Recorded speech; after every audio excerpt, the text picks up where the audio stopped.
Hi there. Welcome back to Funny Papers. As usual, this is your old buddy Dustin. I'm back for another episode of Funny Papers. So sit back, relax, and enjoy. I have to preface, I'm doing this show. Obviously, you guys get these shows on a weekly basis, and it's August right now, and it's been incredibly hot here in Colorado.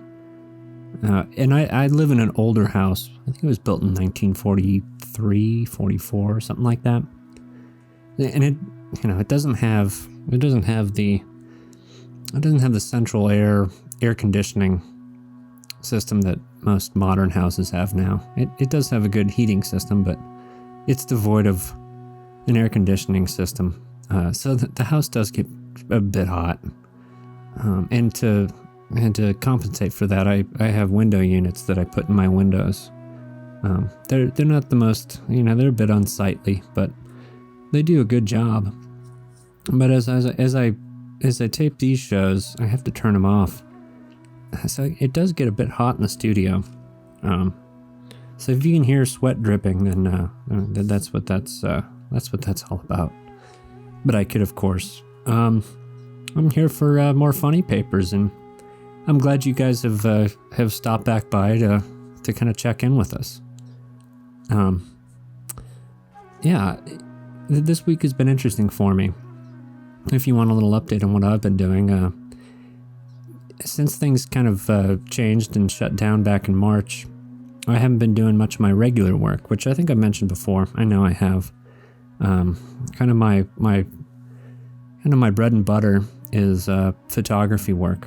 And this last week, I actually had a job come about that, and it was great. It was so much fun to get back into it. It was good to kind of brush the rust off, kind of work those muscles again. With its changes, there was usually when you're doing a photo shoot like that, the client that hires you is usually there with you, so that they can be there to see what kind of photographs you're getting for the product that they hired you to photograph. But they weren't there for this one. It was a little different. They actually did a Zoom call, which I'm sure you're aware of Zoom calling. It's kind of the new normal when it comes to communicating with people. And that's kind of how we did it. It was different, and it came with its challenges, but that's all drab, boring stuff, so I'm not going to go too far into that. But I just wanted to talk about that kind of creative expression, which I was really happy to get back into. And I'm hoping that continues to ramp itself up in a safe way, of course. You don't want to move things too quickly, but at the same time, there's a bit of mental relief when it comes to being able to express yourself in the form that you really cherish and are good at, which for me is both doing this, which has been on the has been the priority for a while, but photography has always been that way for me, and it's a creative muscle. And if you have any kind of creative outlet, exercise that muscle, because it really is a muscle. If you let that go, it's like exercising, like working out. If you let that go, it's going to take a lot more to try and get that type of muscle back into shape. So I just wanted to lead in with that.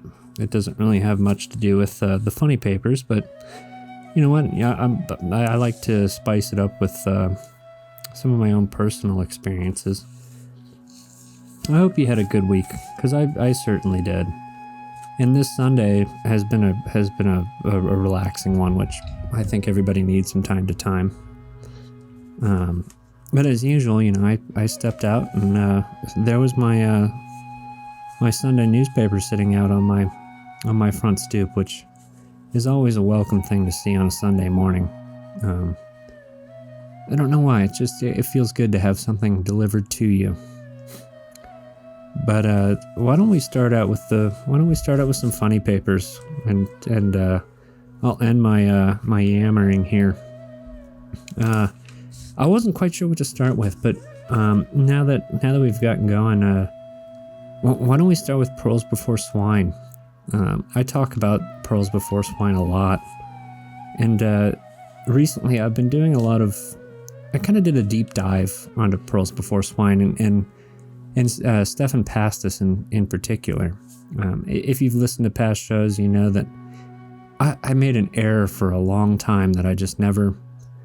No one ever corrected me on, and I just never picked up on. But I was calling him Steven for a long time, but that's not his name. His name is Stefan, and it's spelled, it's spelled that way. I just glossed it over. But Stefan Pastis is fascinating, and I did, like I said, I looked into his history. He's a cool dude. He actually started out, he went through law school and passed the bar. He was a lawyer for a while before deciding to jump ship on that and get into illustration and comic strip writing, which he did and has had a very good career as a result. But yeah, why don't I just jump into it? Pearls Before Swine by Stefan Pastis. And as usual, our characters in Pearls Before Swine includes our buddy Pig and Rat. There's a whole menagerie of other animals that come about in this strip, but in this particular one, it's just Pig and Rat right now, and they're kind of standing in their nondescript field. I've always described it as kind of the Windows desktop background, and they're standing in the grassy field, and looks like Rat's holding like a cup or something. I don't know what's in that cup. Maybe it's a cup of coffee. But they're staring down at a golden lamp, a genie's lamp that's sitting between them. Kind of that, Aladdin's genie lamp. And they're looking down at it. Pig's pointing at it with his kind of stick figure finger. And he says, "Look, Rat, a magic lamp." And Rat, looking down at it, holding his coffee cup, says, "Oh, rub it, dude." Pig's picked up the magic lamp, and now he's rubbing it. Rub, rub, rub. And out of the spout comes a big cloud. Poof. And now Pig's kind of jumping in excitement. The Rat's just looking at him, looking at what's come out of the lamp, which is a guy with kind of a neck beard and a white tunic, bald head. He's a human, a human-looking kind of person that's come out of the lamp. And Pig, jumping up and down in excitement, says, "A genie." And Rat, responding, says, Wait, why are you dressed like that?" And now the genie, who's floating, I should have mentioned that he's floating above this lamp, looking down at him. He's now outstretched his hands, looking down at Rat, answering his question. The genie says, "Oh, yeah, sorry. With this whole COVID thing, I don't bother getting dressed up in the morning." Oh. He's still kind of floating above his lamp, and Pig and Rat are looking up at him, and Pig asks the genie, "Well, what about our wishes?" And the genie responds, Sorry guys, all out." No, that's not how he says it. My apologies. It's kind of written strange, but anyway, it says, sorry guys, all out. There's been some wish hoarding." Yeah, Pig, kind of looking a little confused, asks Genie, "So what are you even doing in the magic lamp?" And Genie responds, "Social distancing, until you ruined it." So now they're kind of looking at each other. Rat's looking at Pig, and Pig looking at Rat. They're just kind of scratching their heads thinking, and Rat says, "Even genies are terrible now." Now the genie's kind of floating away, and he says, "Hey, mind if I make some Zoom calls?" He's pointing off frame. That's the end of Pearls Before Swine. Sorry about my little slip up there. It's just kind of worded strange earlier, but yeah, he says, yeah, sorry. This whole COVID thing, I don't bother getting dressed up in the morning. No, he said he was out of wishes because people have been hoarding wishes. I guess kind of a reference to people hoarding different weird things. Well, so yeah, I mean that's typical pearls before swine. It's abstract and kind of silly, but each week goes by and it always surprises me, which this one has done just that. And he's gonna go do some Zoom calls, I guess, Mr. Genie. He's gonna do some Zoom calls. It's funny. I never knew about Zoom. I think I'm sure it was around before all of this happened, and I never heard about it before the COVID pandemic and everything being closed down. But I use Zoom more than ever now. Yeah, apparently the Genie does too. What would you wish for if you had a genie? I mean, the typical story is that you get 3 wishes when a genie comes out of a bottle. My always thought was, why not wish for more wishes? Maybe that goes against their rules. It probably does. Well, it's always something to think about, There's different questions in life. It's like if you had 3 wishes from a genie, what would be your 3 wishes? And the same goes for like if you were to have a winning lottery ticket with $20 million or something like that, what would you use that money for? I always thought that was a fun thing to kind of postulate on. Little fantasy. You put yourself into a little fantasy world. Yeah, I mean, I guess my first wish would probably be like a lot of people would be for things to go back to normal, but that's a slippery slope. What's normal? What's normal anymore? Well, anyway, I'll leave you guys to kind of stew on that. You guys think about that. 3 wishes from a genie. Well, that was fun. I like pearls before swine. Now, let's move on to another one. It's this is predictable, I'm sure, but it's another good one. And it's the Pickles. Oh, Pickles. I like to think if in my older age, that I might kind of be like Earl and Opal in the Pickles. They're just a cute, funny couple. But they have a weird dynamic, but I think it's all in love, really. And you'll see what I'm talking about at the end of this one. But so the Pickles is by Brian Crane, and we start with Earl and Opal sitting on the front porch, and Earl's reading the newspaper. Opal's sitting next to him, and they're both kind of on like patio furniture sitting on the front porch. And Pearl speaks up and she says, "You and I are a good team, aren't we?" And Earl, looking down at his paper, kind of unengaged, responds, "Uh-huh." And Pearl goes on talking to Earl. She says, "Someone once said, individually, we're one drop, but together we're an ocean." And she's looking over at Earl, who's kind of looked up from his newspaper now, over at Pearl, and she says, "Isn't that the truth?" And Earl, looking up from the paper, kind of, I don't know, unengaged still, but he responds, "Not really. If we're each one's drop, that makes 2 drops. 2 drops is not an ocean. It's not even a puddle. It's more like a dribble." And now he's turned away from Pearl and he's looking back down at his paper, continuing to read on, I guess, but he says, "So individually, we're one drop, but together, we're a dribble." Now, Pearl's looking over. Little disgusted look on her face. At Earl, who's completely unengaged still, just reading his newspaper, but Pearl says, "Why do I even talk to you?"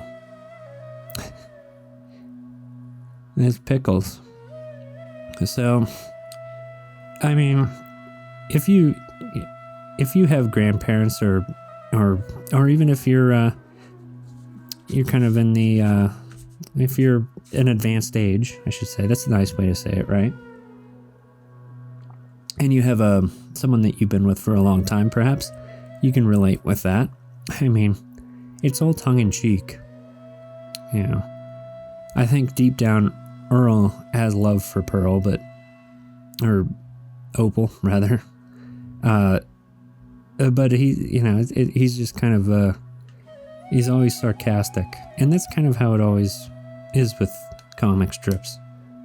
But Opal started out with, we're a good team, aren't we? And then her last line is, "Why do I even talk to you?" But see, Earl put it in perspective, I guess. He wasn't he took it too literally, I suppose. 2 drops definitely doesn't make an ocean, but the sentiment behind that is nice. If you make a good team and you consider yourself both drops, then perhaps your 2 drops could create an ocean. I don't know. I think Earl read a little too deep into what Opal was probably trying to as a complimentary thing for the 2 of them was trying to make. He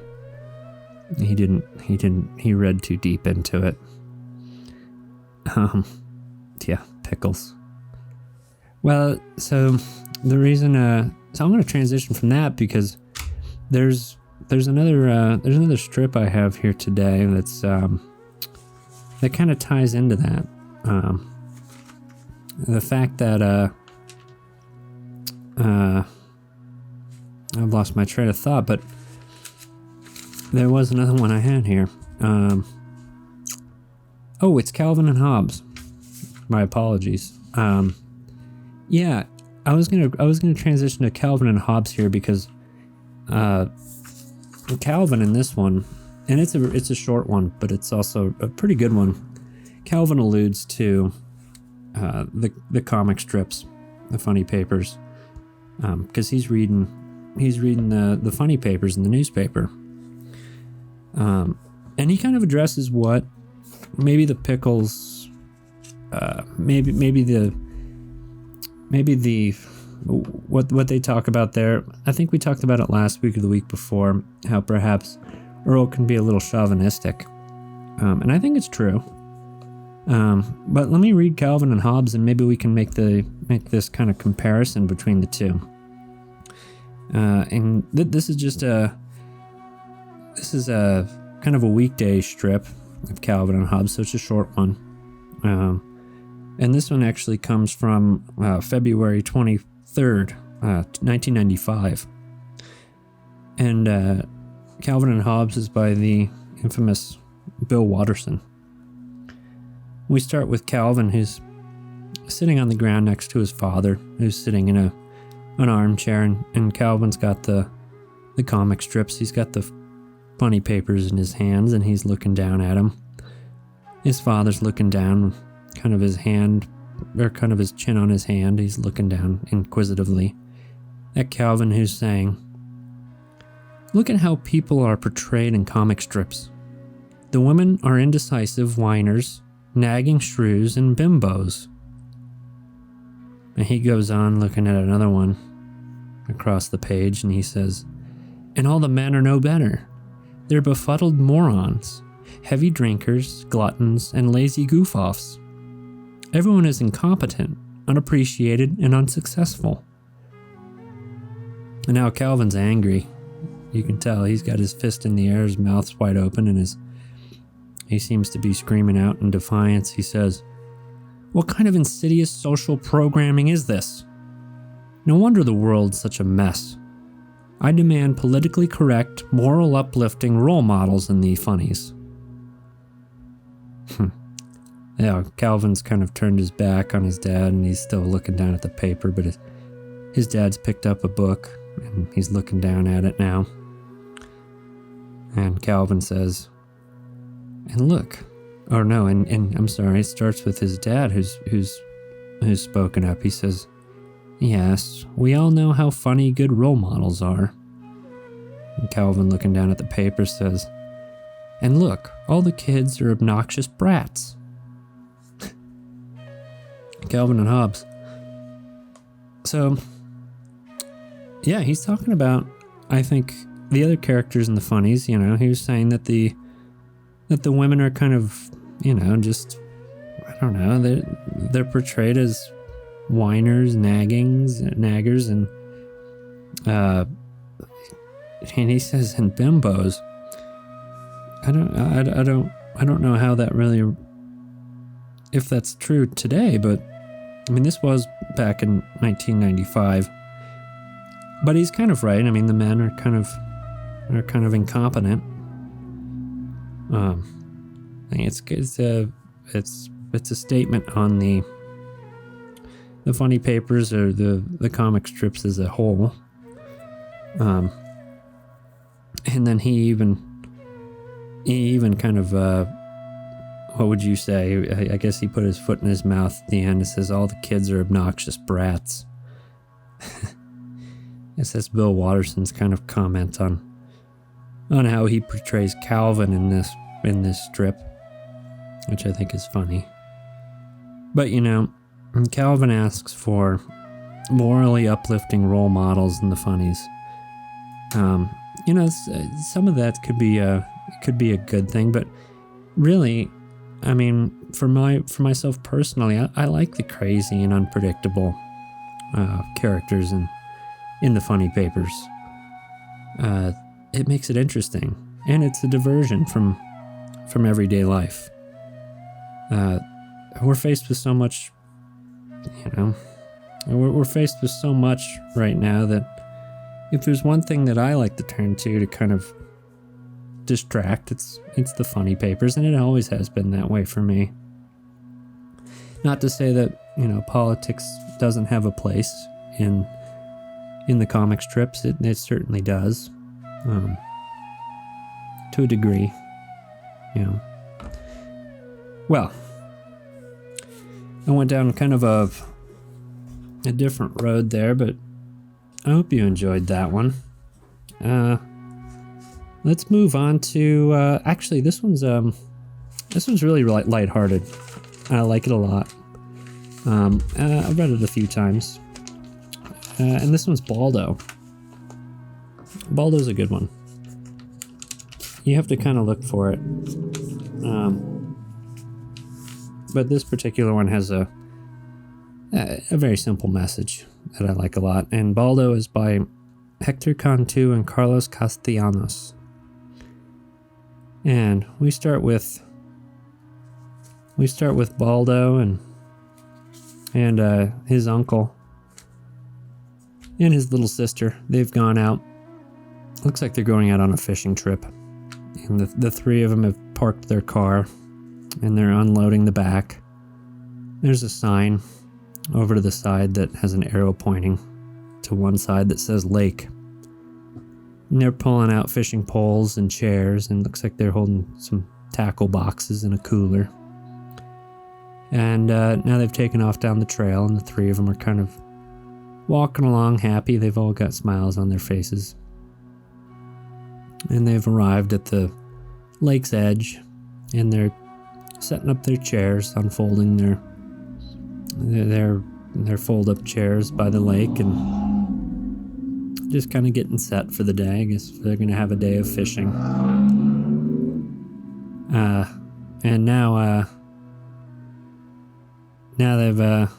they've sat down, and their uncle is kind of speaking up. He's got his finger up in the air, and he says, "Okay, we have to sit perfectly still and not make a single sound for at least 90 minutes. or we'll scare away all the fish and catch nothing. Now they've all sat down quietly, sitting there with their fishing poles up in the air and their lines out in the water. You can see their bobbers floating out in the lake. And Uncle's pulled his cap down over his eyes and he looks like he's taking a nap. And 2 kids sitting there, they're just kind of sitting there eagerly looking out towards their line. And yeah, sit there, they're fishing. That's Baldo. Yeah, that's kind of that's the activity of fishing. You just kind of get out there and relax. Kids probably don't enjoy it quite as much. I mean, I remember fishing as a kid and thinking it was only fun when you really caught something. And one of the lines that my uncle used to always say, which would bug me to like crazy, was they don't call it catch, or they call it fishing, not catching. Which is true in every sense, but frustrating for a kid that's a short attention span and whatnot. And the other thing, I always thought it was funny, and it didn't occur to me till I was a little older, and I still could be wrong about this, but I was always told that the fishing is best when it's raining. And I could never tell if that was just kind of an excuse or something that my parents or my uncle or grandpa told me to keep me out there fishing. Yeah, maybe they didn't want the rain to damper the fishing trip, but it could be true that fish bite when it's raining, but I still hold the theory that they told me that as a youngster because they weren't quite ready to leave. But I still enjoy fishing. I really do. It's a great activity. It's something that as a kid I think it's a great activity to bring your kids out on. It kind of teaches patience and just a good life skill. And it teaches you to kind of sit back and,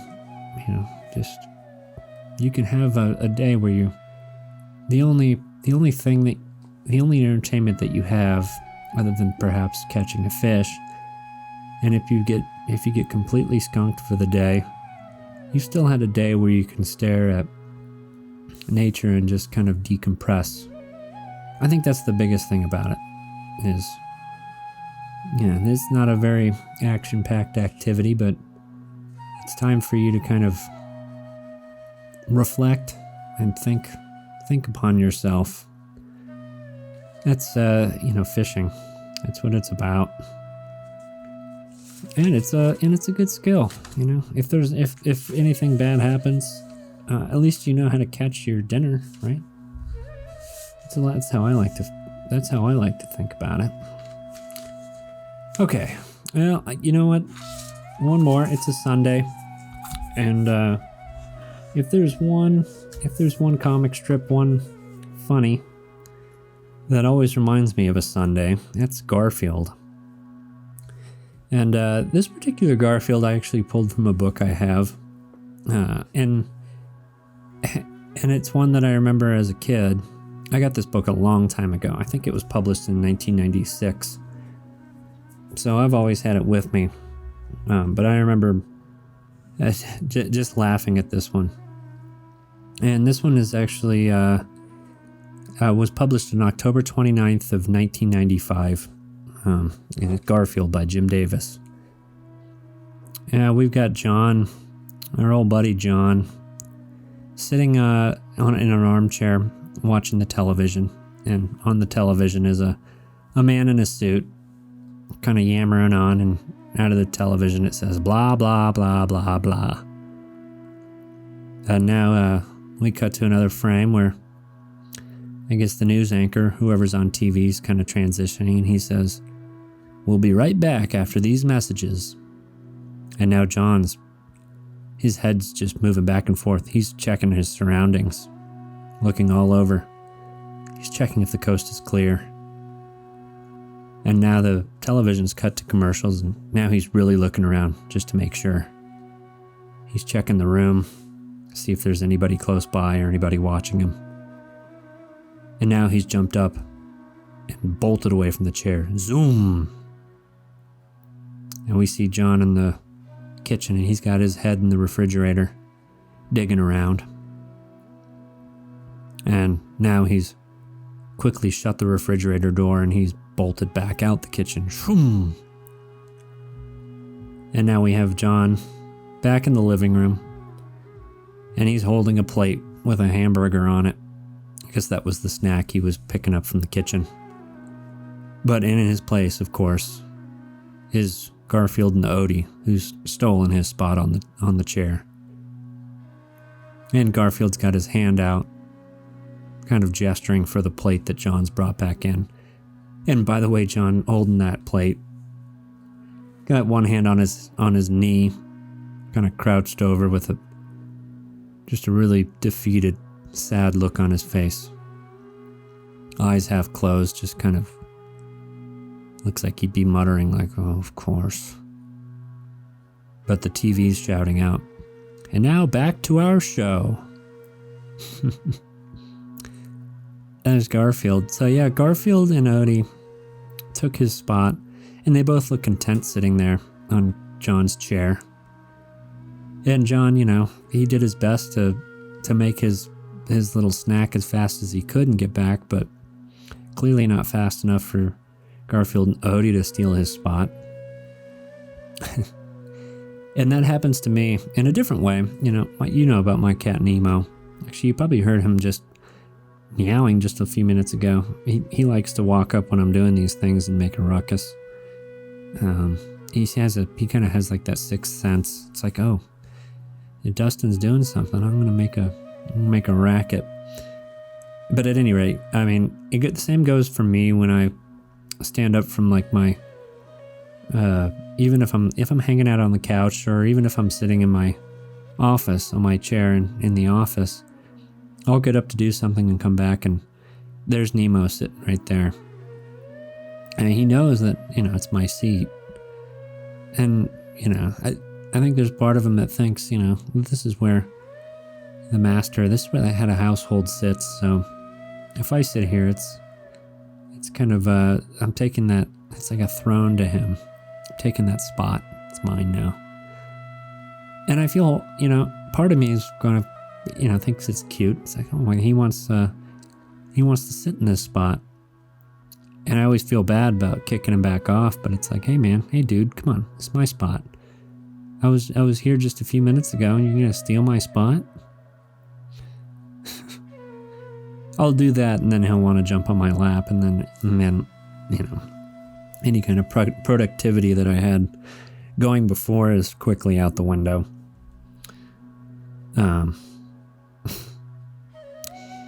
That's the life of a cat owner, I guess.